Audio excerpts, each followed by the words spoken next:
오늘 여러분과 함께 고린도후서를 마감하겠습니다. 여러분과 나눌 말씀의 본문은 고린도후서 마지막 13장 13절 마지막 절입니다. 신약성경 301페이지 쪽에 나와 있습니다. 유명한 구절이라서 여러분들도 잘 아시는데 오늘 고린도후서를 마감하며 이 구절을 여러분에게 나누어 드리겠습니다. 고린도서 13장 13절 주 예수 그리스도의 은혜와 하나님의 사랑과 성령의 교통하심이 너희 무리와 함께 있을지어다. 아멘 아멘. 네, 말씀 듣기 전에 마라나타 찬양하겠습니다.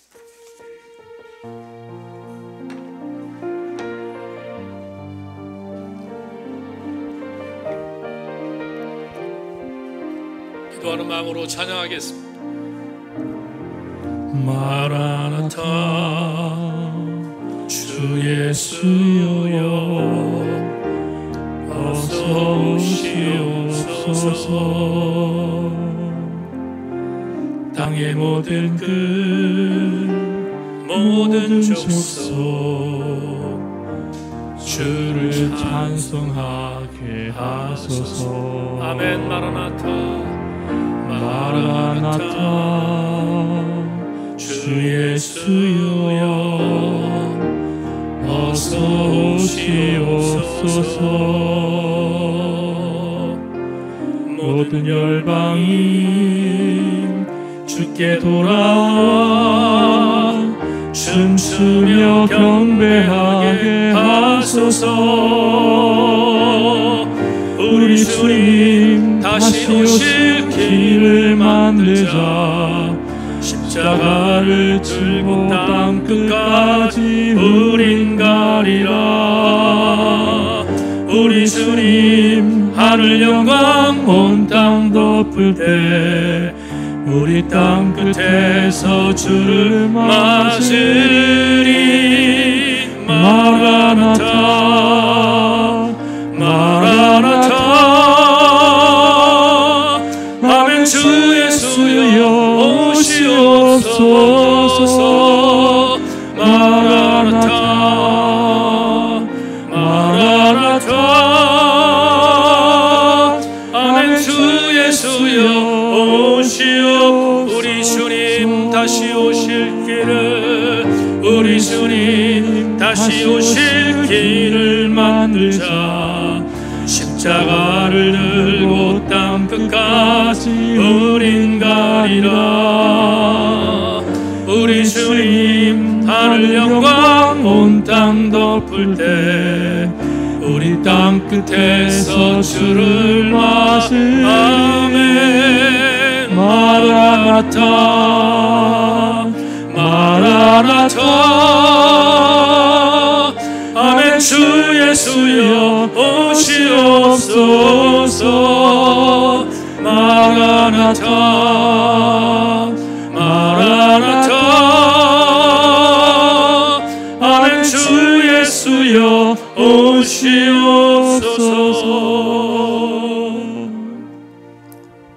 신앙인들의 종말론적 신앙적 자세는 신앙의 승리를 인도하는 견인이 될 줄로 믿는데, 우리 세인교회 성도들 종말론적 신앙에 있어서 절대로 소홀하지 않도록 도와주시기를 소망하며, 오늘 말씀을 함께 나눌 때 신앙의 자세 속에 주님 바라보는 귀한 시간이 되게 하여 주시옵소서.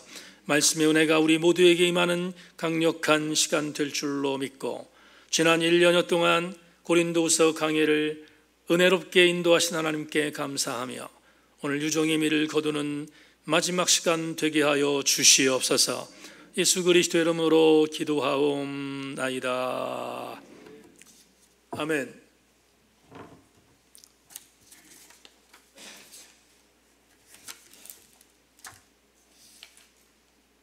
오늘 7월 4일 맥주감사 주일 말씀의 제목은 축도를 받으셨습니까? 이런 제목으로 말씀의 은혜를 나누겠습니다.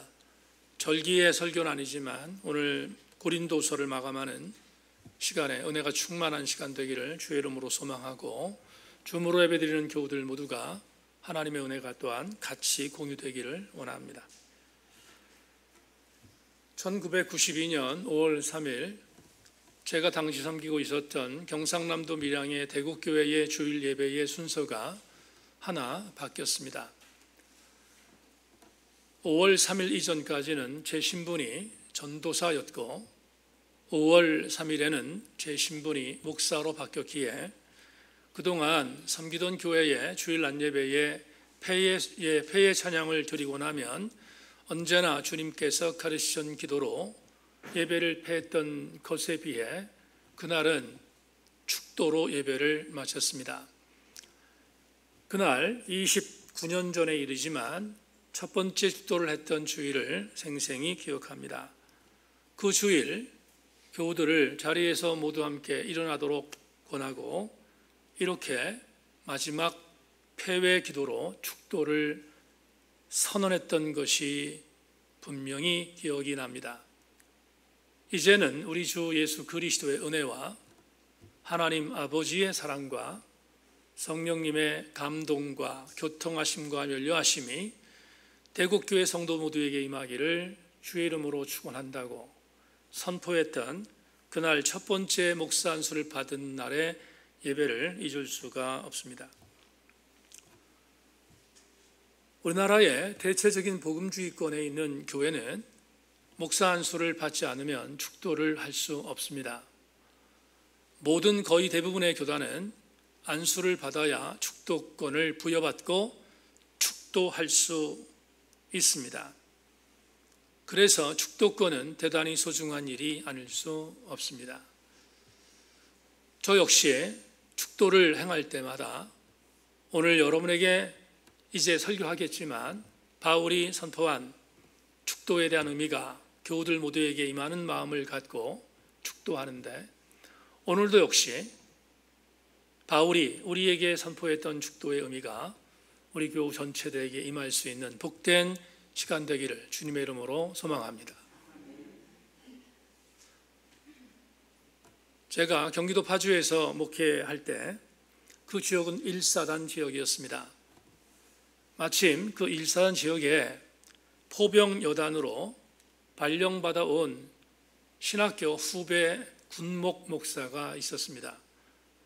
그 군목 목사는 휘하에 5개 교회를 주일 예배를 인도하고 있었는데 하나의 교회는 민간인 목사님이 들어와서 예배를 인도하고 주일날 4개의 교회를 예배를 인도했습니다. 그런데 그 4개의 교회마저도 주일 낮예배 때 4개의 교회를 차로 이동하며 예배를 인도하는 것은 거의 불가능해서 어느 날 그 후배 목사가 저에게 찾아왔습니다. 그리고 제게 이렇게 부탁했습니다. 선배님, 4개 교회를 주일날 주일 낮예배만 인도하는 것은 제가 아무리 젊었어도 도저히 불가능해서 선배님께 하나의 교회를 맡아 주셨으면 하여 부탁을 드립니다. 이렇게 제게 청을 했습니다. 후배 목사의 간절한 청도 있었고 생각해 보니 여러분 주일 낮예배를 떨어져 있는 교회를 차를 통하여 이동하는데 온전한 예배를 4개의 교회나 드릴 수 있겠습니까? 그건 정말 있을 수 없는 일이기에 후배의 청에 응답했습니다. 그리고 한 2년 정도 3대대의 병영교회를 맡아서 군목 목사님을 도와 동역했던 기억이 있습니다. 그날도 여느 날과 같이 오후 2시에 있는 3대대 교회의 예배를 인도할 때였습니다. 2시 40분쯤 우르르 외국인들이 들어왔습니다. 흑인과 백인이 함께 모여서 들어온 것입니다. 나중에 알고 본 결과 약 20명 정도 되는 그 인원들은 근처 예하 미군 부대에서 3대대에 파견 나온 미군 병사들이었습니다. 그들이 2시 40분 어간쯤 제가 인도하는 교회로 들어온 이유는 단 한 가지, 예배의 말미에 축도가 있다는 것을 알고 축도를 받기 위해서였습니다. 그들은 그들의 문화적인 상황 속에서 베네딕션, 축도를 받는 것은 대단히 중요한 것으로 믿었기에 온전히 예배를 참석할 수는 없었지만 축도만큼은 받아야겠다고 생각하여 20여 명의 크리스천 병사들이 3대대 병영교회로 들어온 것입니다. 그리고 그들은 맨 마지막 순서인 베네딕션, 축도를 받고 기쁨으로 예배당을 빠져나갔습니다. 예배신학적으로 예배를 참석하지 않은 자가 축도를 받기 위해서 들어왔다는 것은 정서적이지 않다는 것을 압니다. 신학적이지 않다는 것을 압니다. 그러나 29년 전의 일이지만 그럼에도 불구하고 그들이 얼만큼 축도를 사모했는지는 지금도 절절하게 기억하는 하나의 목회적 경험입니다. 축도가 얼만큼 중요하면 그들은 파견 나온 부대에서 축도를 받으러 교회로 들어왔을까? 축도는 이제부터 말씀드리지만 성도들이 예배를 마치고 돌아갈 때 일주일 동안 부여잡아야 할 하나님의 능력과 은혜이기에 축도는 대단히 중요합니다. 오늘 여러분에게 고린도후서 마지막 강의를 하면서 공교롭게 오늘 본문은 사도 바울이 선포한 축도이고 오늘 한국교회에서 목회자들이 사용하는 축도이기에 절대로 가볍게 여길 수 없는 은혜임을 알고 여러분에게 선포하는 말씀에 강력한 주의 은혜가 임하는 복된 시간 되기를 주님의 이름으로 소망합니다. 우리는 지난 1년여 동안 고린도후서 강해를 힘차게 달려왔습니다. 바울에게 있어서 고린도 교회는 어땠을까? 우리는 지난 53번의 강해를 통하여 정말 애증이 있는 교회가 고린도 교회임을 알게 되었습니다. 어떤 땐 대단히 실망하고 어떤 땐 대단히 속상하고 어떤 땐 너무 싫었고 했던 교회가 고린도 교회입니다. 그래서 바울에게 있어서 고린도 교회는 애증이 있었기에 고린도 교회를 향하여 보는 바울의 시각은 인간적인 생각을 하면 별로 기억하고 싶지 않을 정도로 바울에게 상처를 주었던 교회였습니다. 그런데 바울이 이렇게 본인을 지긋지긋하게 괴롭혔던 교회였음에도 불구하고 지난 주일날 설교를 통해 말씀드린 것처럼 극적으로 해피엔딩으로 화해한 뒤에 오늘 마지막 절에 놀라운 보고로 13절을 편지의 마지막 에필로그로 기록하고 있습니다. 바울이 애증이 있었던 교회인 고린도 교회에 마지막으로 남긴 에필로그가 말 그대로 베네딕션 축도입니다. 그런데 이 축도는 세 가지의 복이 담겨 있습니다. 바울은 본인을 괴롭혔던 적대자까지 포함하여 모든 고린도 교회 성도들에게 세 가지의 복을 강복하며 오늘 편지를 마무리합니다. 그 세 가지가 우리가 오늘 함께 나눠야 할 은혜입니다. 첫째, 바울이 고린도 교회에 보낸 첫 번째 강복은 주 예수 그리스도의 은혜입니다. 따라합시다. 주 예수 그리스도의 은혜. 첫 번째에 바울이 선포한 복은 주 예수 그리스도의 은혜라고 본문이 제시합니다. 자, 여기서 대단히 놀라운 점이 발견됩니다. 여러분, 교회사학자들과 신학자들은 이 고린도후서 13장 13절을 갖고 대단히 치열하게 논쟁했습니다. 왜냐하면 이 본문이 삼위일체 하나님을 근거하는 텍스트이기 때문입니다.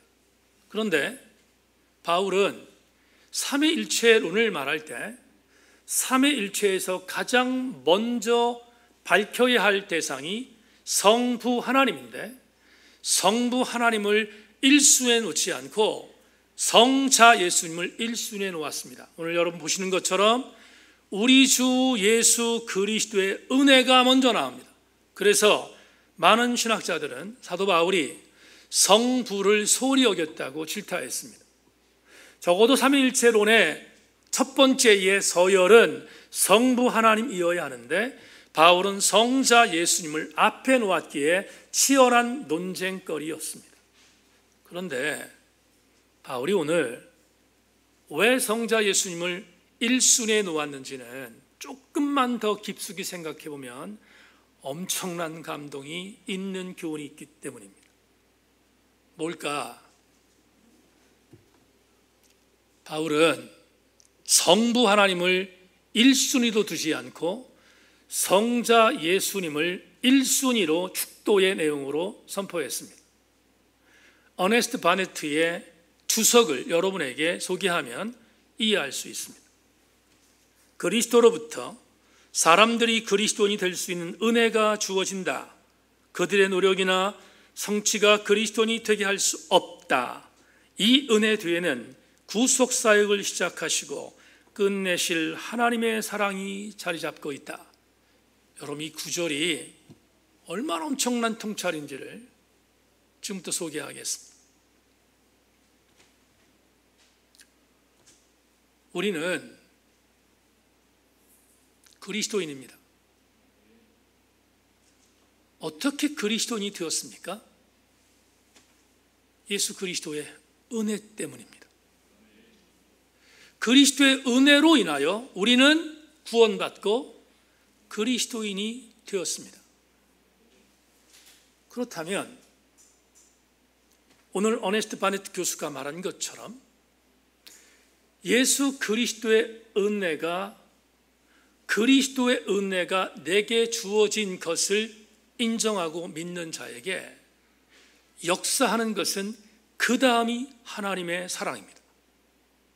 다시 하나님의 사랑을 경험하기 이전에 예수 그리스도의 은혜를 경험하지 못하면 우리는 하나님의 사랑에 접근할 수 없다는 것입니다.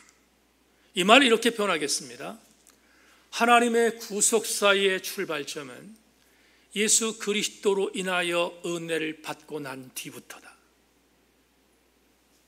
그렇다면 제일 먼저 바울이 왜 예수 그리스도의 은혜를 오늘 축도에서 거론했는지는 재론의 여지가 없습니다. 그리스도인들에게 있어서 최고의 우선적 가치는 예수 그리스도께서 저와 여러분에게 주셨던 은혜임을 믿습니다. 그게 가장 중요한 그리스도인의 최고의 가치입니다. 요한복음 12장 말씀을 잠깐만 소개하겠습니다. 요한복음 12장을 보면 예수님께서 고치셨던 예수님의 친구였던 나사로의 집에 신방 가신 기사가 실립니다. 예수께서 신방을 가셨는데 그때는 나사로를 살린 이유입니다. 그러니 그의 여동생들이 얼마나 엄청나게 이 신방을 기다렸을지 우리는 충분히 짐작할 수 있습니다. 배운 게 도둑질이라고 언니였던 마르다는 역시 부엌에서 음식을 장만합니다. 그런데 여동생이었던 마리아는 예수님께서 계신 방으로 하나의 옥합을 들고 들어갔습니다.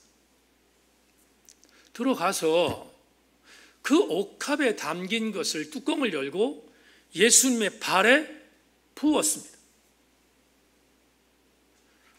그것을 요한은 나드라고 말합니다. 이 나드는 동양 쪽에서 온 대단히 중요한 소중한 여성들의 향수입니다. 그걸 예수 그리스도에게 부은 것입니다. 그 광경을 보고 있던 가룟 유다는 마리아를 질타합니다. 질타한 이유는 한 가지입니다.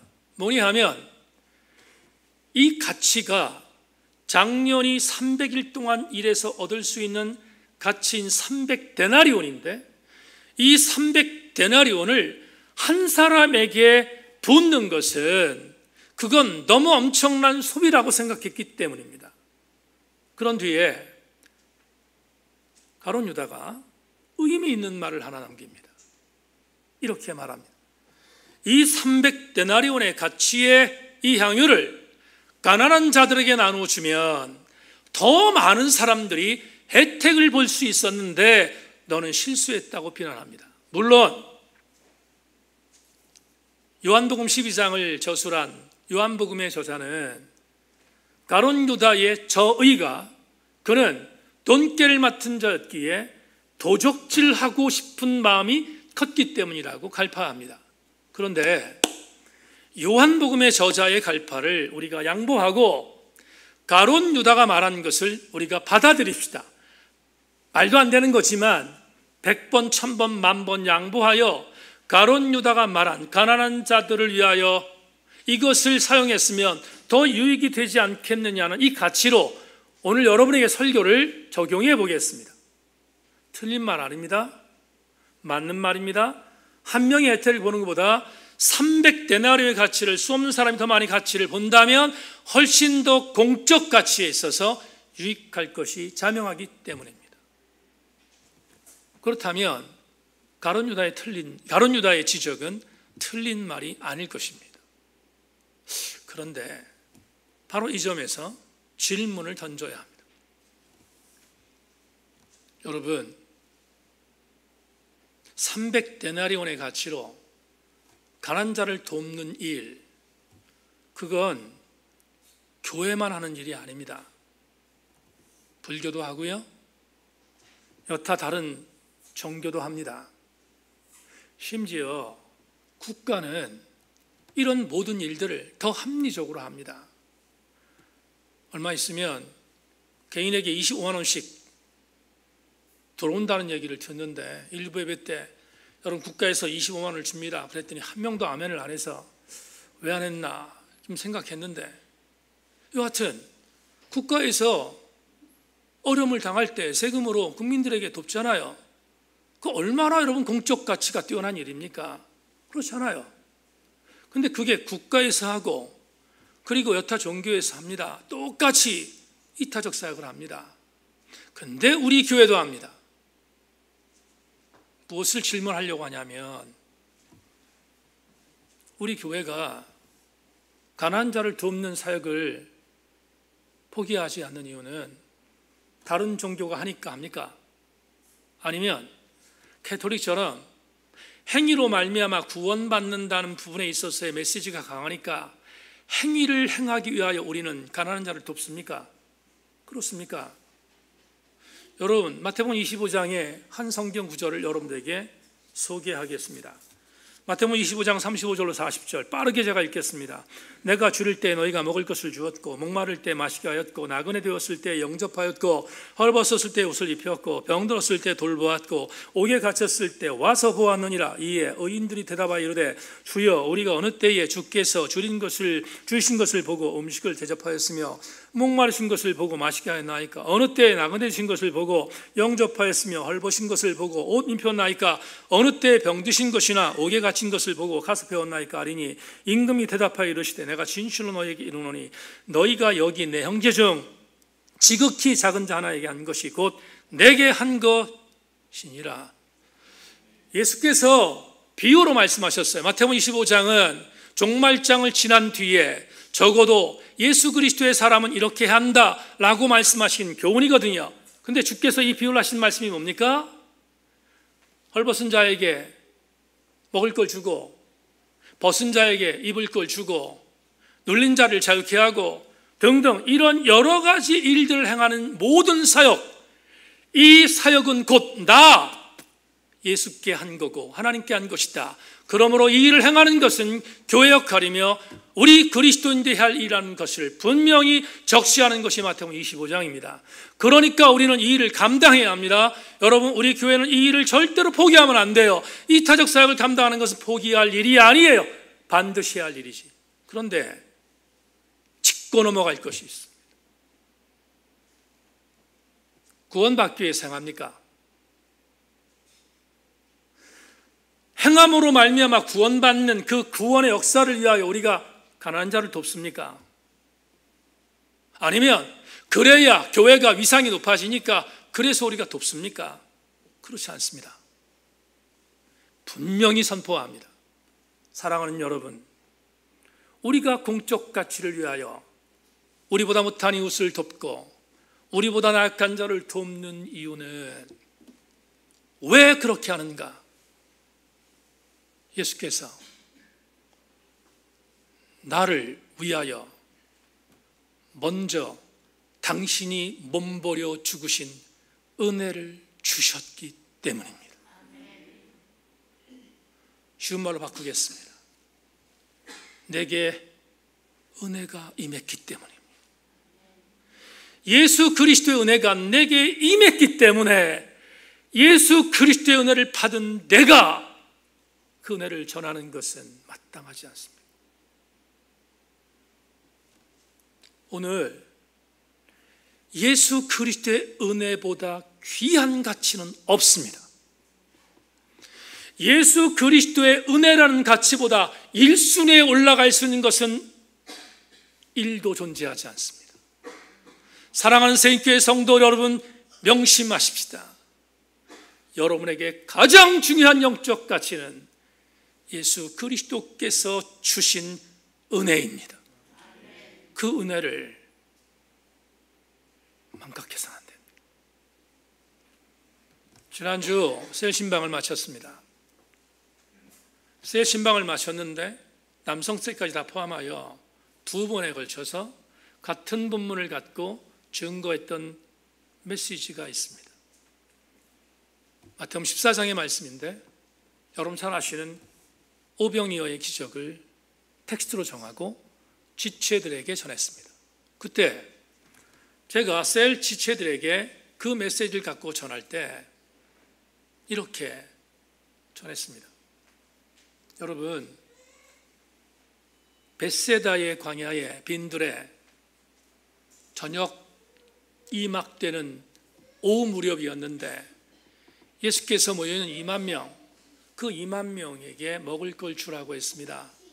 그걸 제자들에게 먹을 걸 주라 이렇게 명령했던 것을 우리가 안다고.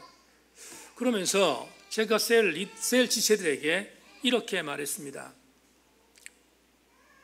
예수께서 정신 나간 게 아닌가? 어떻게 2만 명을, 그것도 빈들에서, 그리고 아무것도 없는 상태에서 너희들이 먹을 것을 주라고 명령하신, 이게 제정신인가? 제정신 아니다. 우리 이렇게 생각할 수 있다고.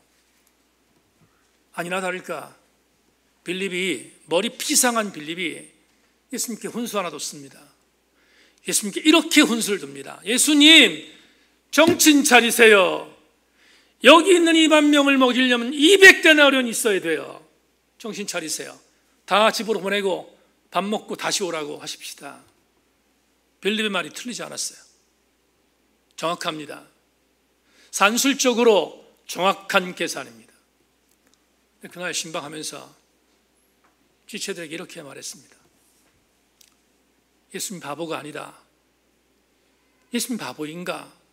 예수님 멍청한가? 멍청해서 그렇게 말씀하셨는가? 아니다. 그리고 전한 게 이거예요. 뭘? 200데나리온이 필요하다고 빌립이 말했다고 했잖아요. 근데 여러분 이걸 아셔야 됩니다. 뭡니까? 예수가 없는 200데나리온은 아무것도 없는 것이고, 예수가 존재하는 내가 200데나리온이 없다면 그건 전부를 갖고 있는 것이다. 다시, 아무리 200데나 아니라 2000데나리온을 갖고 있어도 제자들에게 말하는 거예요. 너희들이 2000데나리온이 있어도 내가 없으면 아무것도 아니야. 아무것도 없는 거야. 그런데 없지. 근데 내가 있다. 내가 있으면 다 있는 거야. 그게 바로 오병이어의 메시지예요. 오늘 여러분에게 왜 이 말씀을 첫 번째의 설교 메시지로 담았는가? 다시, 우리 주 예수 그리스도의 은혜보다 가치 있는 것은 존재하지 않습니다. 저는 우리 교우들이 예수 그리스도의 은혜에 강복하신 강력한 조명이 우리 모든 성도들에게 임하실 수 있기를 주의 이름으로 축원합니다. 두 번째, 바울의 식도의 또 하나의 중간에 담겨 있는 메시지는 하나님의 사랑입니다. 따라합시다. 하나님의 사랑. 여러분 보십시다. 조금 전에 어네스트 베스트의 주석을 여러분에게 말씀드렸는데 뒷부분을 다시 한번 나누기 위해서 다시 읽겠습니다. 이 은혜, 우리 주 예수 그리스도의 구속의 은혜 뒤에는 구속사역을 시작하시고 끝내실 하나님의 사랑이 자리 잡고 있다. 이게 얼마나 엄청난 갈파인지를 여러분에게 소개하겠습니다. 바울이 고린도 교회 성도들을 바라보면 한편적으로 인간적인 생각을 할 때 정말 지긋지긋했을 것입니다. 어떻게 이렇게 배신을 때리지? 어떻게 이렇게 정말로 신앙적이지 않지? 어떻게 이럴 수가 있는가? 얼마나 여러분 배신감에 치를 떨었겠습니까? 그런데 우린 지난주에 봤습니다. 바울이 고린도 교회 성도들과 화해했을 거라고. 뭘 근거로? 여러분 오늘 우리가 읽었던 13절 바로 전절에 12절에 뭐라고 말씀하고 있는가? 이렇게 말하고 있습니다. 모든 성도가 너희에게 문안한다 이렇게 말하고 있는데 그렇게 말하죠. 예수 그리스도의 사랑과 예수 그리스도의 평강이 너희에게 있을 것이다. 보세요. 주님은 이런 은혜를 주셨어요. 내가 너를 위하여 십자가에 못 박혀 죽었다 라고 하는 것을 주셨어요. 그런데 그걸 주님 혼자서 계획하신 것이 아닙니다. 사랑하는 여러분, 아들 예수 그리스도가 죽을 수 있었던 것은 그 뒤에 한 가지 엄청난 명제가 있는데 그 명제는 하나님의 사랑이었습니다. 하나님의 사랑이 있었기에 아들을 죽이신 거잖아요. 지금부터 그림 하나를 소개하겠습니다. 여러분, 지금 그림에 제가 설명하는 내용을 잘 들으셔야 합니다. 지금 여러분들 자막으로 보이는 저 그림은 11세기의 위대한 화가인 렘브란트의 탕자의 귀향이라는 작품입니다. 지금 저 작품 속에 제가 여러분에게 지적하는 몇 가지를 주목해 보십시오. 무릎 꿇고 앉아있는, 신발 벗겨지고 신발 달아있는, 무릎 꿇고 앉아있는 사람은 둘째 아들입니다. 그리고 정 가운데 희미하게 보이는 여성은 어머니입니다. 그리고 양쪽 손을 둘째 아들에게 벌리고 있는 사람이 바로 여러분 잘 아시는 아버지입니다. 그런데 지금부터 말씀드리는 메시지 가운데서 그림 중에 주목해 보실 것이 있습니다. 아버지의 양손에 집중해 주시기 바랍니다. 아버지의 양손에 집중해 주시고 또 하나, 아버지의 눈을 보십시오. 자막으로 나오기 때문에 심의할 수 있는데 아버지의 눈이 감겨져 있음을 여러분 주목해 주시기 바랍니다. 왜 렘브란트가 아버지의 눈이 감겨져 있으며 양쪽 두 손, 이 두 손을 저렇게 표현했는지를 이 그림을 보고 책을 썼던 헬린 아우엔이라는 영성신학자의 글을 여러분에게 읽어드리겠습니다. 실마리는 손에 있습니다. 두 손은 정말 판이합니다. 아들의 어깨에 닿은 아버지의 왼손은 강하고 억세 보입니다. 손가락을 펼쳐 탕자의 어깨와 등을 상당 부분 가리고 있습니다. 마디마디에 적잖은 힘이 들어가 있는 게 눈에 띕니다. 특히 엄지손가락이 그렇습니다. 그저 만지는데 그치지 않고 힘을 주어 단단히 부여잡고 있는 듯합니다. 물론 왼손으로 아들을 다독이는 모습에서 부드러움이 넘치지만 그러진 느낌은 여전합니다. 하지만 오른손은 아주 단판입니다. 부여잡거나 움켜쥐지 않습니다. 세련되고 부드럽고 대단히 다정합니다. 손가락들을 가지런히 모으고 있어 우아한 분위기가 납니다. 아들의 어깨에 사뿐히 올려놓았다고 할까요? 어루만지고 토닥이며 위로와 위안을 주는 것처럼 보입니다. 그건 어머니의 손입니다. 다시 탕자의 귀향이라는 그림을 보십시다. 여러분, 오른쪽 손이 거칩니다.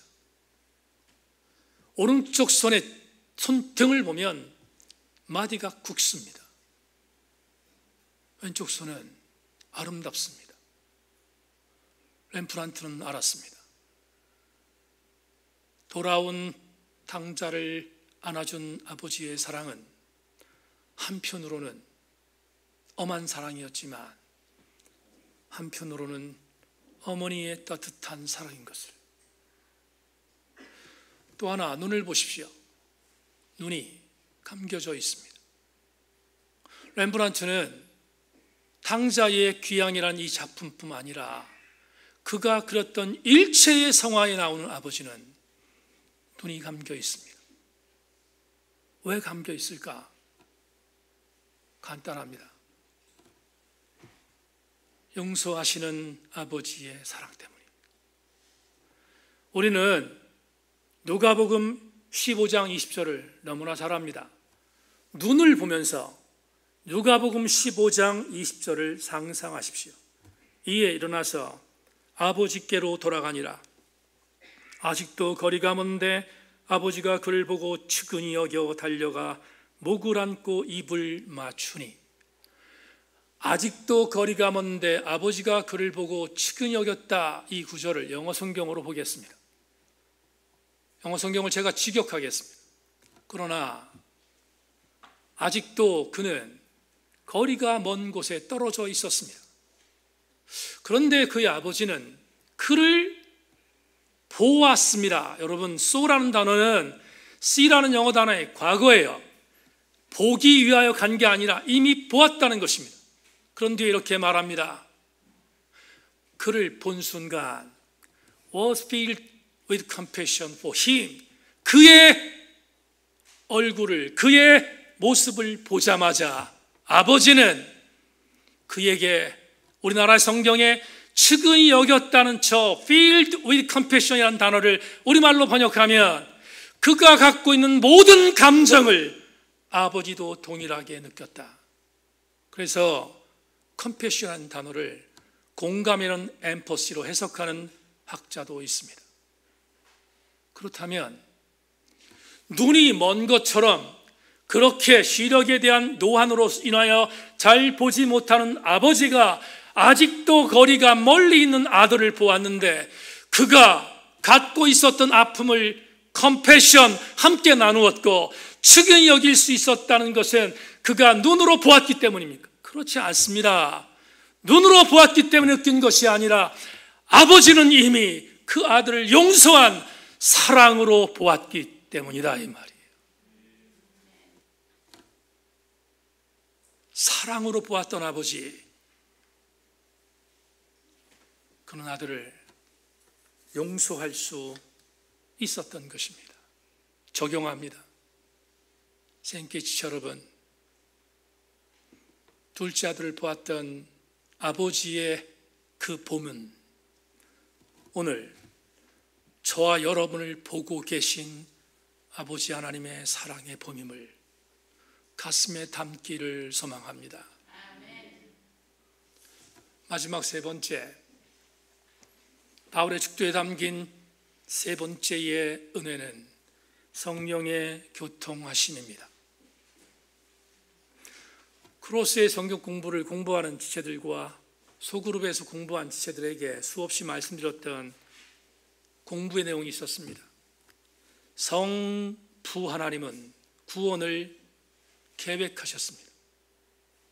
성자 예수님은 구원을 실천하셨습니다. 그렇다면 성령 하나님은 뭐하고 있었을까? 지금은 성령 시대인데 성령 하나님은 뭐하고 계신가? 성령 하나님은 지금 저와 여러분들이 마라나타 찬양을 부르며 주님이 이 땅에 다시 오실 것을 기다리고 있는 그때까지 우리가 구원에서 탈락되지 않도록 구원을 완성하시며 독려하고 계십니다. 성령 하나님은 구원을 지금 완성하기 위하여 독려하고 계십니다. 오늘 바울이 13장 13절에서 강복했던 내용, 성령의 교통하심이라는 이 교통하심이라는 헬라어 단어가 그 유명한 코이노니아입니다. 코이노니아를 오늘 우리는 더 많이 이렇게 번역합니다. 교제하심입니다. 성령 하나님은 오늘도 세인교회 교우들과 교제하고 싶어 하십니다. 저와 여러분들과 깊숙이 교제하고 싶어 하시는 분이 성령 하나님이십니다. 그러므로 성령의 교통하심을 소홀히 여겨서는 안 됩니다. 가볍게 여겨서는 안 됩니다. 성령은 전격적인 영으로 오늘도 우리에게 오셔서 우리와 함께 교통하고 싶어 하시며 교제하고 싶어 하십니다. 그렇다면 우리는 이 점을 명심해야 합니다. 성령이 나와 교통한다는 것을 이렇게 적용합니다. 성령이 내 안에 내주하고 있어야 죄와 싸울 수 있으며, 성령이 내 안에 내주하고 있어야 은혜를 사모할 수 있으며, 성령이 내 안에 내주하고 있어야 진리의 말씀을 듣게 될 수 있으며, 성령이 내 안에 내주하고 있어야 기도할 수 있으며, 성령이 내 안에 내주하고 있어야 주를 주일하고 시인할 수 있으며, 성령이 내 안에 내주하고 있어야 영적인 무감각에서 이길 수 있습니다. 줌으로 예배를 드리고 있는데 줌을 무시하고 있는 수많은 신자들이 있습니다. 팬데믹 이후에 예배를 무시하는 자들의 전형은 성령이 그들 안에 있지 않습니다. 성령의 교통하심은 절대로 가볍게 여길 것이 아닙니다. 성령이 교통하심을 내가 믿을 때 오늘 나는 신앙인으로 살 수 있기 때문입니다. 6년 전 소아시아의 성지순례를 갈 때 갖고 갔던 책이 있습니다. 그 책을 이동하면서 읽다가 벼락 맞는 구절을 발견했습니다.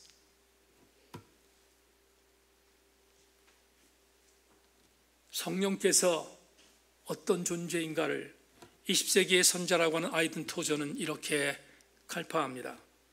오순절에 임하셨던 사랑의 불이 우리의 지성 안에 거하실 때 우리는 비로소 안전하다. 성령님은 사치품 같은 분이 아니시다. 그분은 역사 속에 가끔 나타나 한 세대에 한 명 정도만 걸출한 그리스도인을 만들어내시는 분이 아니시다. 그분은 모든 하나님의 자녀들에게 필수품과 같은 분이시다. 그분이 그들 안에 내주하시며 충만케 하신다는 것은 이루어져도 좋고 안 이루어져도 그만인 희망사항이 아니다. 그분의 내주와 충만은 우리에게 없어서는 안 될 필수사항이며 하나님의 명령이다.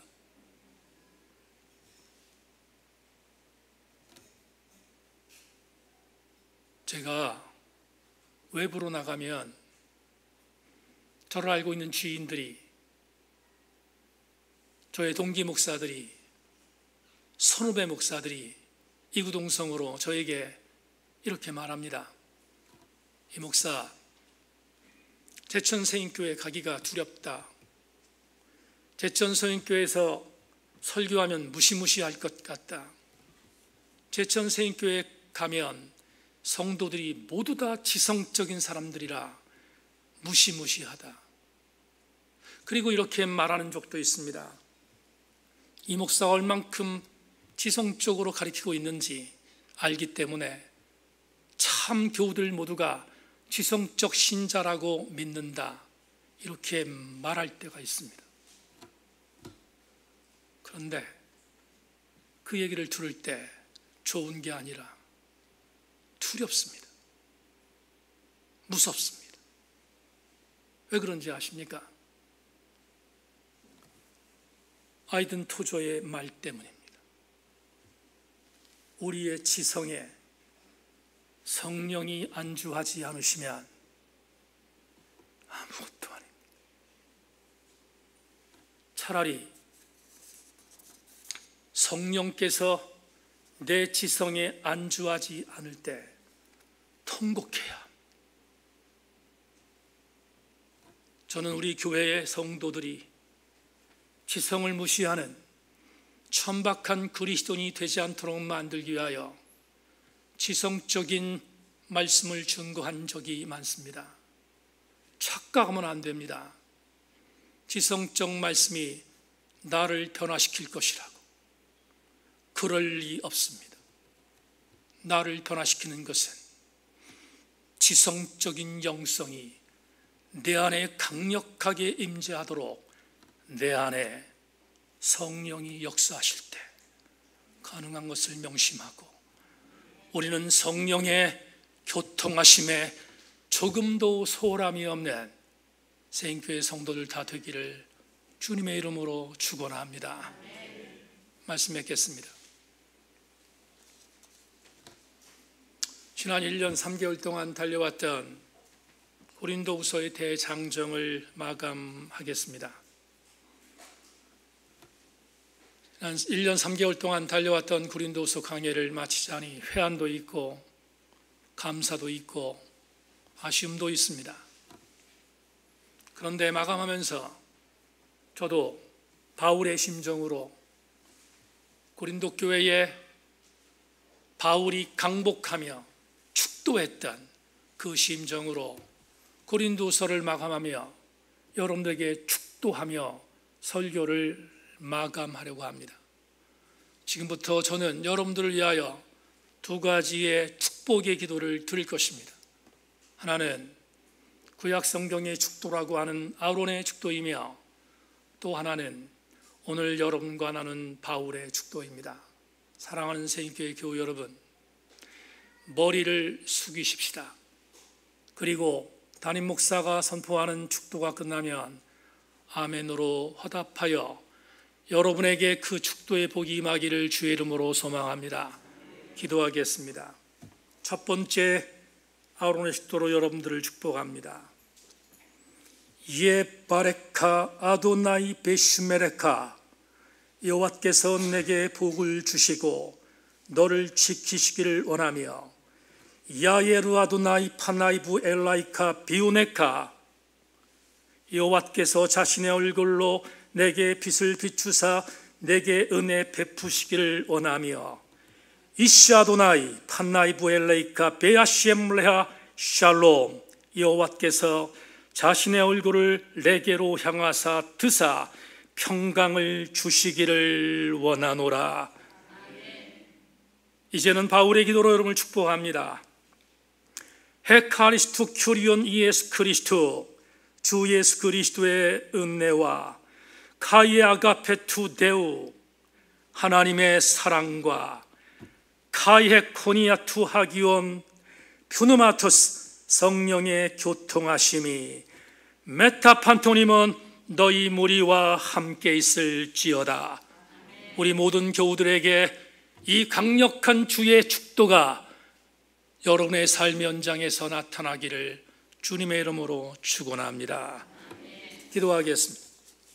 하나님, 부족하지만 지난 1년 동안 고린도서 강해로 달려왔습니다. 기억 남는 메시지는 성령이 도우실 줄로 믿고, 우리 모두 함께 힘들 때 어려울 때마다 고린도서 강해의 진리의 말씀이 생각나게 하여 주옵소서.